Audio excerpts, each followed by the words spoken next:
Tout le monde a besoin de la rédemption. Notre condition naturelle est caractérisée par la culpabilité. Tous sont péchés et sont privés de la gloire de Dieu.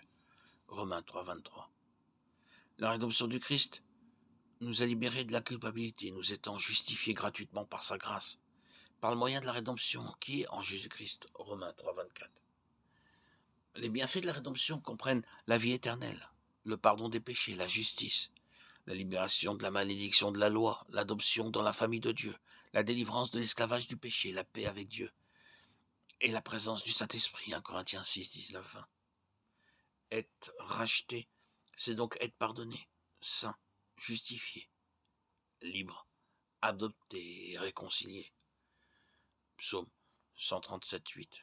Israël espérant l'Éternel, car auprès du Seigneur se trouve la miséricorde et avec lui la rédemption, abondante. Et il rachètera Israël de toutes ses iniquités. Acte 20, 28. Prenez donc garde à vous-même et à tout le troupeau sur lequel le Saint-Esprit vous a établi, évêque, pour paître l'Église de Dieu, qu'il s'est acquise par son propre sang. Luc 2, 38. Et à cette heure même, elle monta, se mit à rendre grâce à Dieu et à parler de lui à tous ceux qui attendaient la délivrance de Jérusalem. Le mot racheter signifie l'achat de la liberté d'un esclave. L'application de ce terme à la mort du Christ sur la croix est très révélatrice. Si nous sommes rachetés, alors notre condition antérieure était celle d'esclave.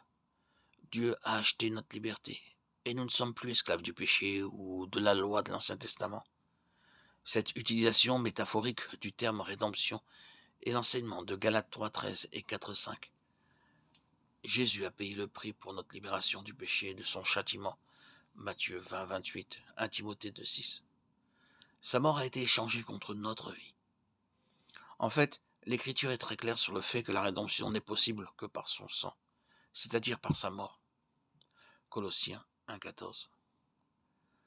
Les rues du ciel seront remplies d'anciens captifs qui, sans aucun mérite de leur part, se retrouveront rachetés, pardonnés et libres. Les esclaves du péché sont devenus des saints. Il n'est pas étonnant que nous chantions un nouveau cantique, un cantique de louange au Rédempteur qui a été immolé. Apocalypse 5, 9. Et ils chantèrent un cantique nouveau en disant: Tu es digne de prendre le parchemin et d'ouvrir ses sceaux, car tu as été immolé par ton sang. Tu as racheté des hommes pour Dieu de toute tribu, de toute langue, de tout peuple et de toute nation. Nous étions esclaves du péché, condamnés à une séparation éternelle d'avec Dieu.